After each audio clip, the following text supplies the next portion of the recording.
The room went silent the moment her screen lit up. It wasn't just awkward silence. It was the kind that presses against your skin.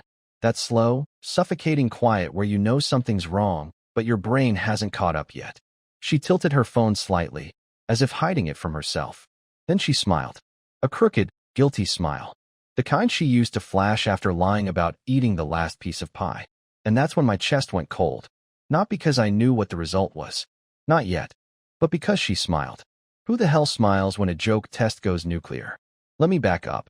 That weekend, she went to a bachelorette party 2 hours out of town, a rented Airbnb with some of her college friends. I wasn't invited, obviously. No guys allowed, she said, rolling her eyes like it was silly for me to even ask if I wanted to come. Which I didn't. I actually wanted to be alone. Until I wasn't. They played drinking games, apparently. Swapped stories. Screamed lyrics to trashy 2000s pop. But then someone, probably Jasmine, because Jasmine is the root of all chaos, had the idea to take some dumb relationship DNA quiz from a viral site.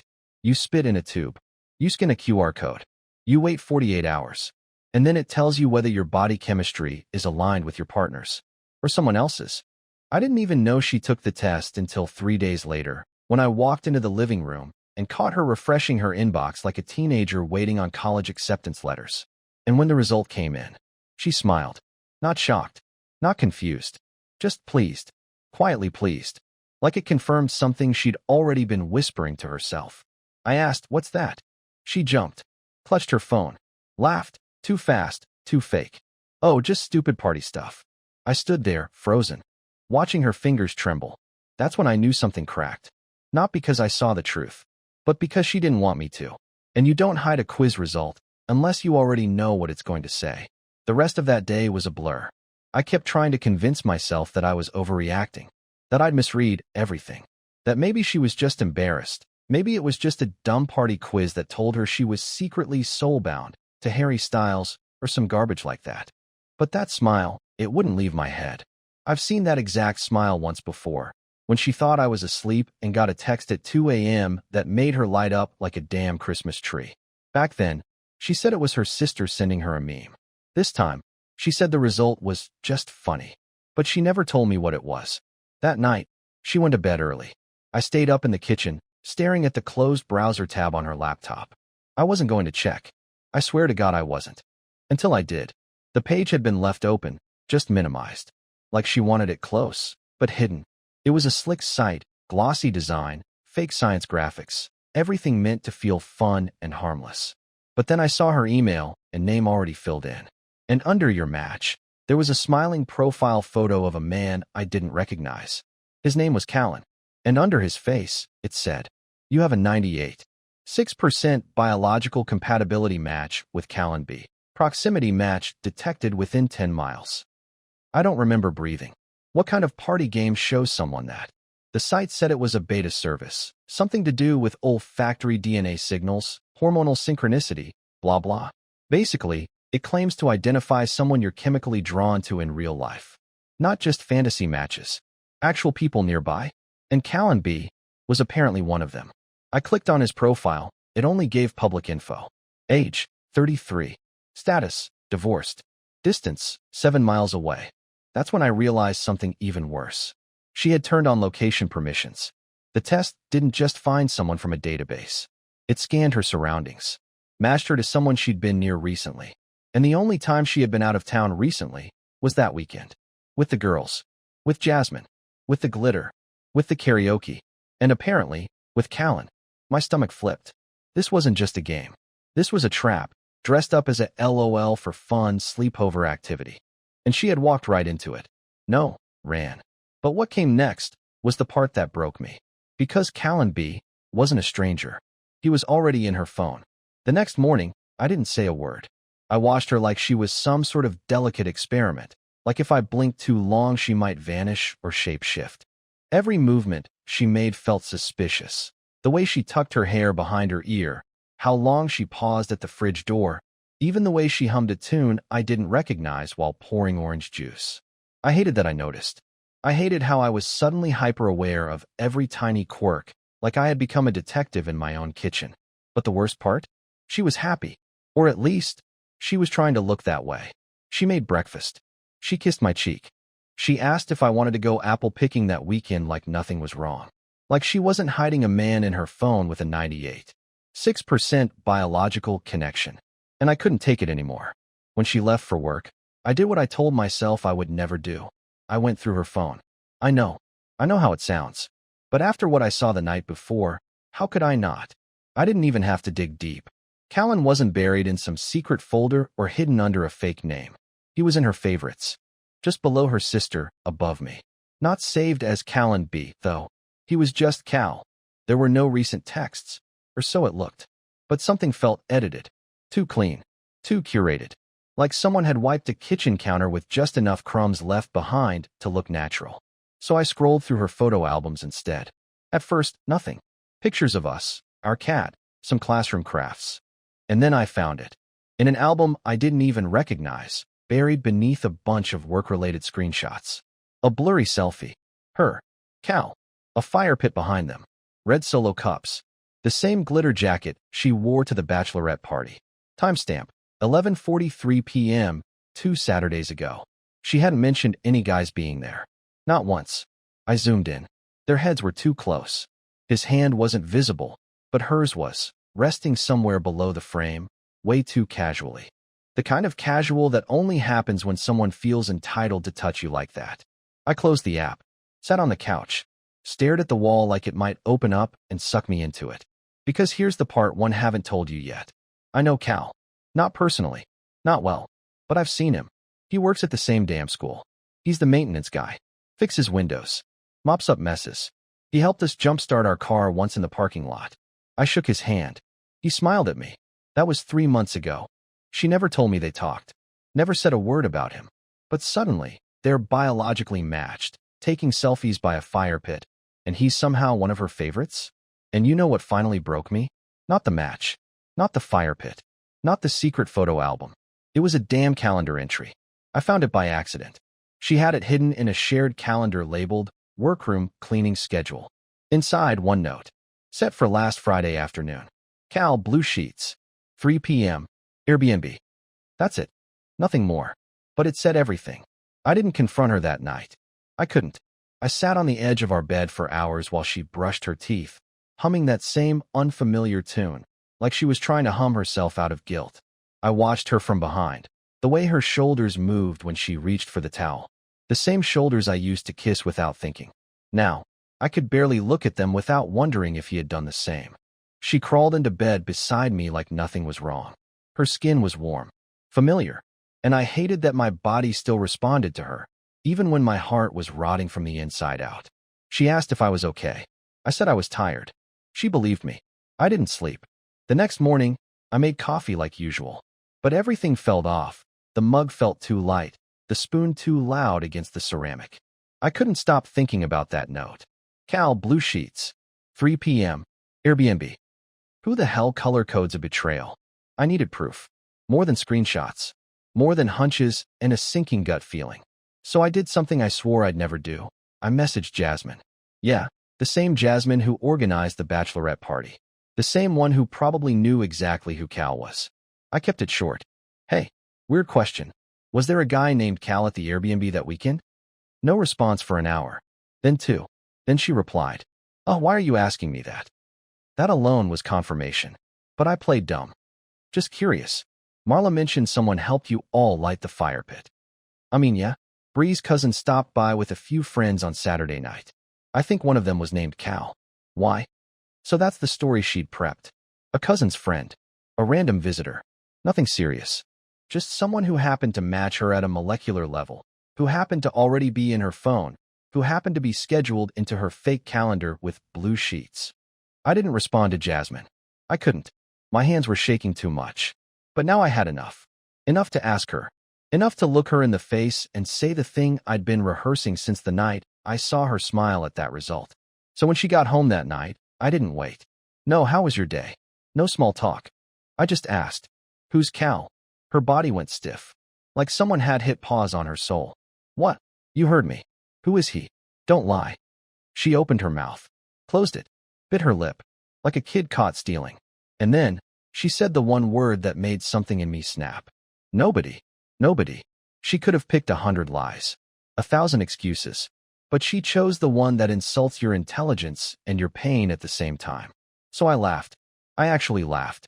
Out loud. Bitter and sharp. You scheduled a cleaning session with nobody? On blue sheets? She looked like she'd been slapped. The silence between us was so heavy it had a temperature. Finally, she sat down on the couch, buried her face in her hands, and whispered, "It wasn't supposed to happen." Those words, "not supposed to happen," they echo in my head even now. Not "I'm sorry." Not "I was drunk." Not "it meant nothing." Just the pathetic realization of someone who let curiosity, desire, and recklessness twist together into something they could no longer control. I didn't yell. I didn't break things. I just asked the one question that mattered now. Did it end or did it pause? She didn't answer, and that was my answer. I wish I could say she broke down crying, that she begged, that she said the right things, the kind that might have made me believe even 5% of her again. But she didn't. She sat there like she was running calculations in her head, like she was trying to figure out what version of the truth I already knew, and how little she could admit without digging herself deeper. The thing is, I wasn't looking for a confession anymore. I was listening to how she lied, and every second of silence was another betrayal. Finally, she spoke. "Look, I didn't plan it. I didn't expect to see him. I didn't even know he'd be there. I hadn't talked to him in forever." "Then why is he in your phone? Why is he scheduled in your calendar with coded notes?" She flinched. Good. At least it hit something. She let out this exhausted sigh, like she was the victim. "We dated. Briefly. Before I met you. It wasn't serious." Before she met me? That would have been what, 10 years ago? A guy she hadn't spoken to in a decade, and yet she immediately recognized his name, saved his number, and let herself end up tangled in blue sheets with him again the moment they crossed paths? Sure. How long were you planning on keeping that little secret compatibility result to yourself? I asked.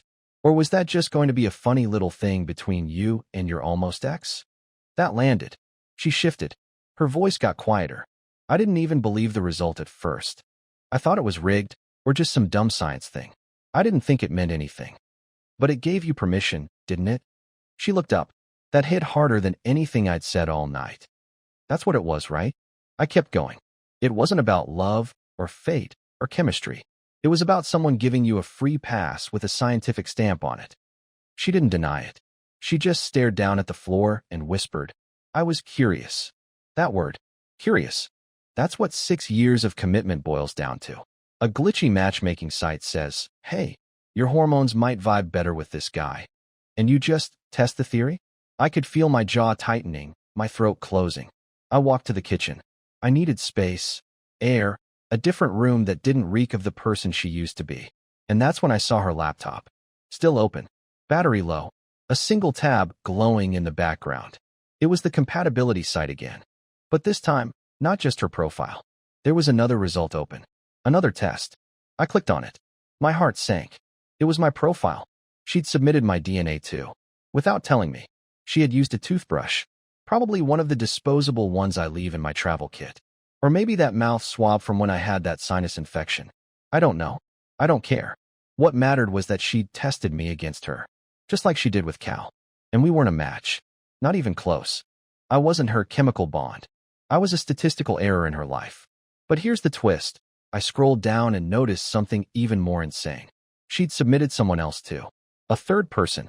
A female profile. Also matched with Cal, 94%. And that name? It was Jasmine. Her best friend. The one who hosted the party. The one who invited Cal in the first place. I stared at the screen, my head spinning. The implications made my stomach churn.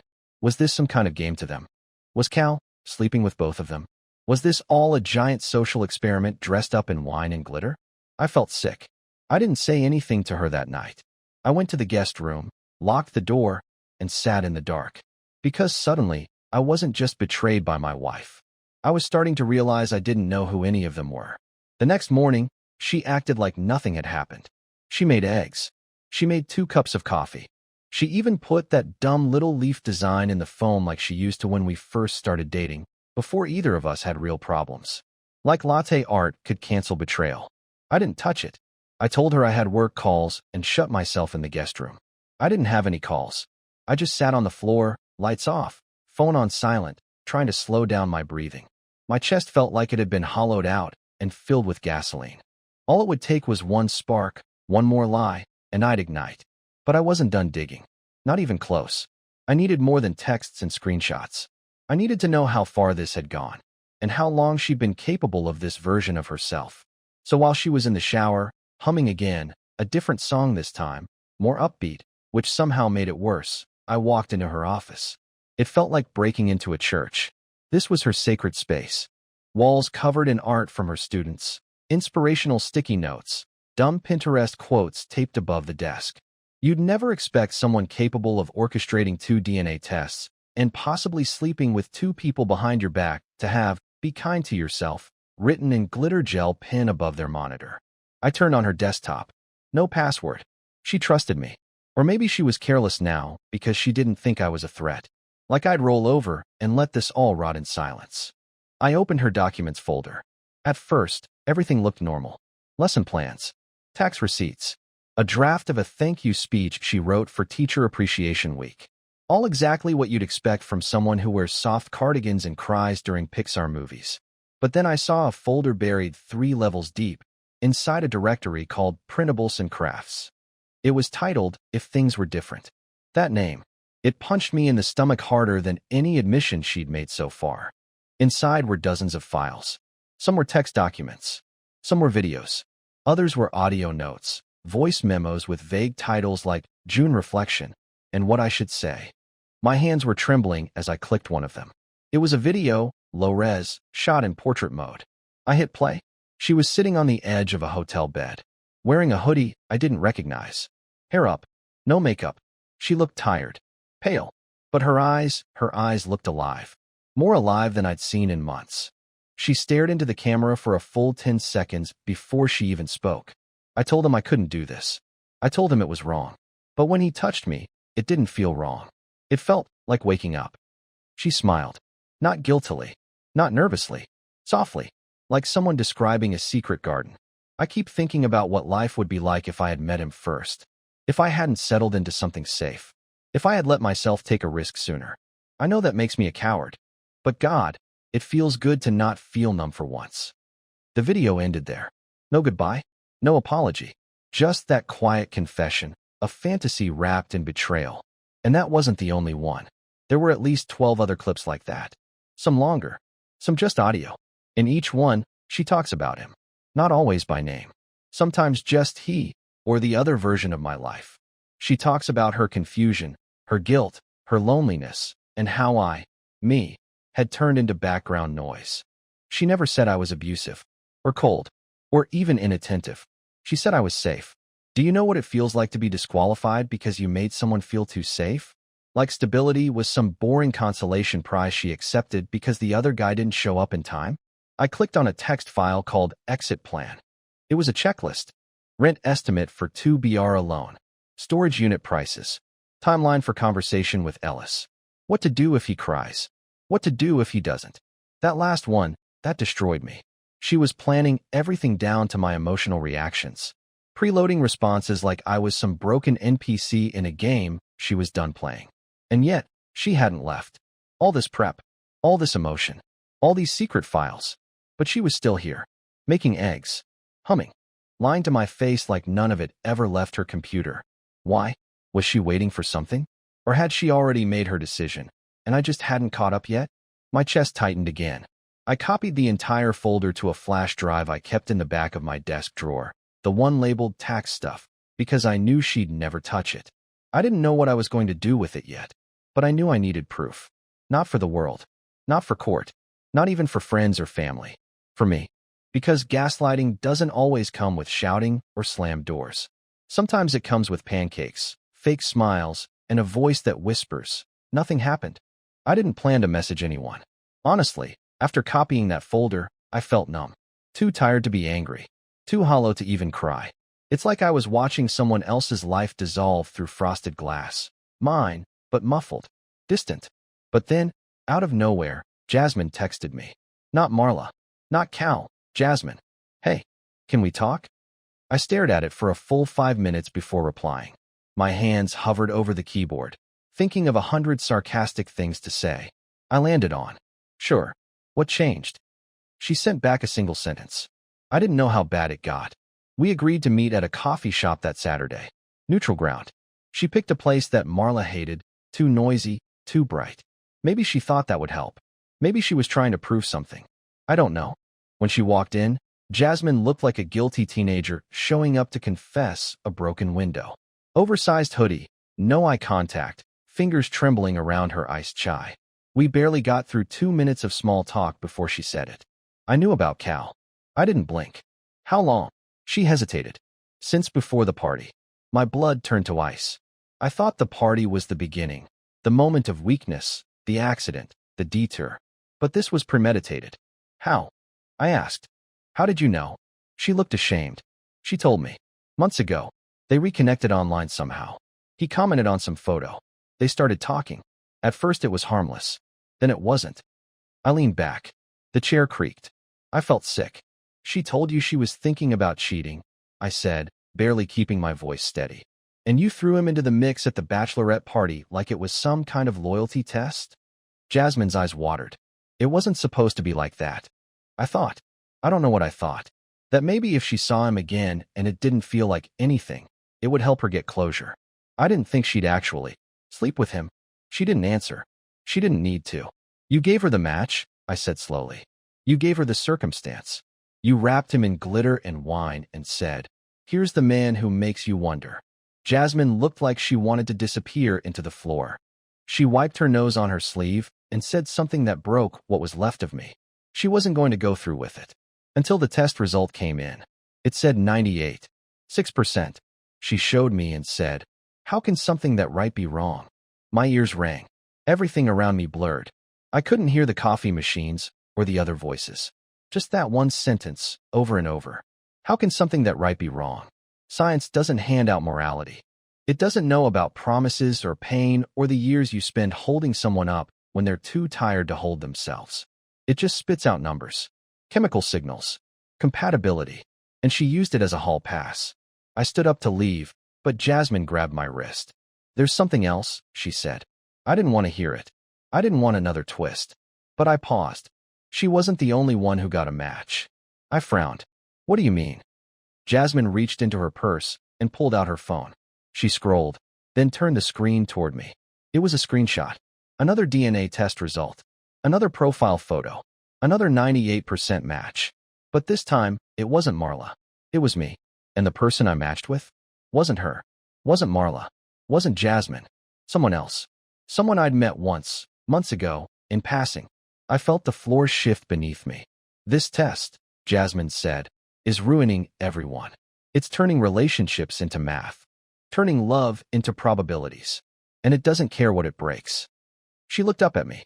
And for once, her voice didn't sound rehearsed. Whatever you do next, just don't let numbers decide who you are. I didn't say anything. I walked out.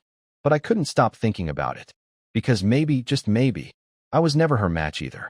Maybe I was just the first person who didn't walk away. And maybe that's not love. Maybe that's just survival. The funny thing about betrayal is that it doesn't hit all at once. It unspools slowly, like a thread caught in a nail. You keep tugging and tugging, thinking maybe the damage stops here. But it doesn't. It keeps unraveling. You don't know how much you've lost until you look down and realize you're standing in the wreckage of your old life. For a while, I lived in that wreckage. Quietly. I didn't scream. I didn't throw her things into the yard or slash her tires or make some dramatic exit. I simply stopped trying. I didn't confront her again after Jasmine. I didn't tell her I knew about her videos or the secret folder or the fact that she tested me behind my back and found a higher match. I didn't tell her that I also had a match with someone I barely remembered but who apparently shared more with me, genetically, than the woman I married. I waited. I watched her rehearse normal. She made dinners. She talked about redecorating. She played house in a place where the roof was already caved in. And then one morning, after she'd left for work, I packed a single suitcase. I didn't take much. Just enough. A few clothes. A hard drive with my writing. The flash drive with her secrets, which I ended up tossing into a lake 2 weeks later because it didn't matter anymore. I left her a note. Not long. Not dramatic. Just this. We were safe. We were warm. And for a while, that was enough. But I deserve to be chosen, not settled for. I hope you figure out who you are when no one's watching. Take care of yourself, Marla. E. And I walked out. It's been 6 months since then. I moved 2 states away. Took a job fixing machines at a family-owned cafe. The espresso's terrible, but the people are kind. I live above a bookstore, and the old man who runs it insists on gifting me weird Russian sci-fi novels I never asked for. I read them anyway. And the woman I matched with? Her name's Noelle. We reconnected by accident. A message request buried in spam. Apparently, the app had notified her too, that I was her biological match. She wasn't weird about it. In fact, she thought it was funny. Said she didn't believe in any of that DNA soulmate crap.